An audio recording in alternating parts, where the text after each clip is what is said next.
All right, so today we're going to break down the story of a reported U.S. military strike in Venezuela. We're going to piece this all together based entirely on our source material. So, what exactly happened? What was the justification they gave? And of course, what was the immediate fallout? Let's get right into it.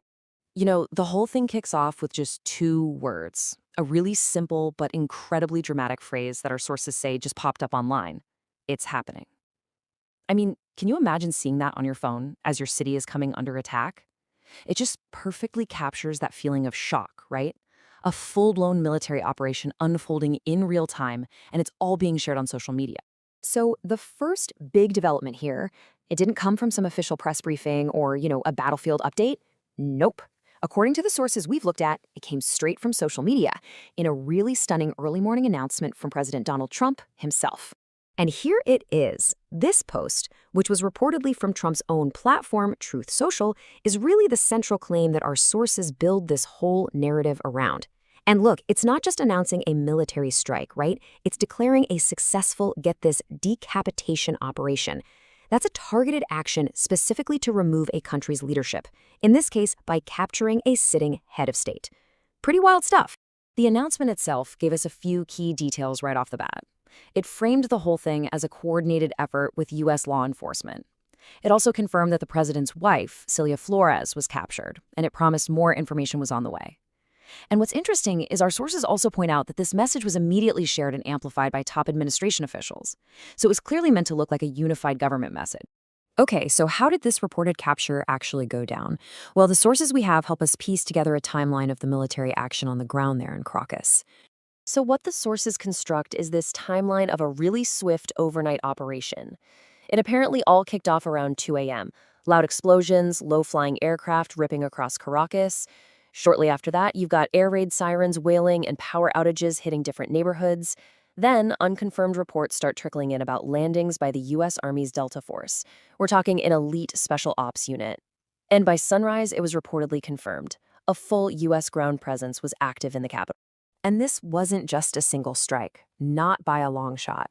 Residents all across the capital were reporting they heard at least 6 large, separate explosions. Our sources even cite videos that were circulating, showing these bright flashes and huge columns of smoke rising from different locations. It really paints a picture of a coordinated, citywide assault. Now, these strikes, they apparently weren't random at all. They were targeting really critical infrastructure. We're talking about places like Fort Tiona, which is the country's main army base, plus La Carlota Air Base and Higuerote Airport. So the goal, it seems, was to neutralize the regime's ability to fight back right from the very start. And listen, this wasn't just some air campaign. No way. The operation escalated really quickly to include boots on the ground. Our sources cite major news outlets like Fox News and Reuters, which apparently confirmed that U.S. military action was underway. So you see that shift from airstrikes to a direct ground force presence right there in and around Caracas. The big question is, why now? I mean, an operation of this magnitude, it has to have a powerful justification, right? So the articles we're drawing from, they lay out a very specific set of reasons for this pretty dramatic military intervention. Okay, this number, $50 million, it's absolutely key here. And it's not a new number. According to the sources, this represents a long-standing U.S. bounty for any information that would lead to Nicolás Maduro's arrest. So this helps frame the military action not as some new conflict, but more like the final step, the culmination of a law enforcement objective.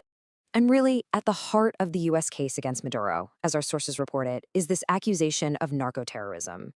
The claim is that he's a leader of something called the Cartel of the Suns, which is an alleged drug trafficking operation run by top officials inside the Venezuelan government itself. But it goes beyond just drug trafficking. The sources point to a much broader campaign aimed at what they describe as a hostile and destabilizing regime. The justifications they list range from things like widespread government corruption and helping engineer the migrant crisis to allowing Venezuelan cartels like Trendy Aragua to operate on U.S. soil. And then there's the big picture geopolitical threat, a hostile communist regime allied with China and Russia. An operation like this is never just about the military action itself. It's always about the narrative, the story that gets told. And immediately, a war of words just erupted, with these dueling stories emerging about what had actually just happened. And at the same time, back in the U.S., a really high-stakes political calculation was already underway. And man, these two interpretations could not be more different. On one side, you have the U.S. administration's perspective, as it's presented in the articles, which is that this was an act of national security. Then, you flip it, and from the Venezuelan defense minister's point of view, this was a flat-out invasion, an act of imperial aggression designed to force regime change. Just two totally different worlds. So one of our sources actually lays out the domestic political gamble for Trump here. What's the potential upside for him? Well, it could be framed as him fulfilling his America First policy, removing a hostile neighbor. It could rally his conservative base, making him look decisive and strong. But then there's the potential downside.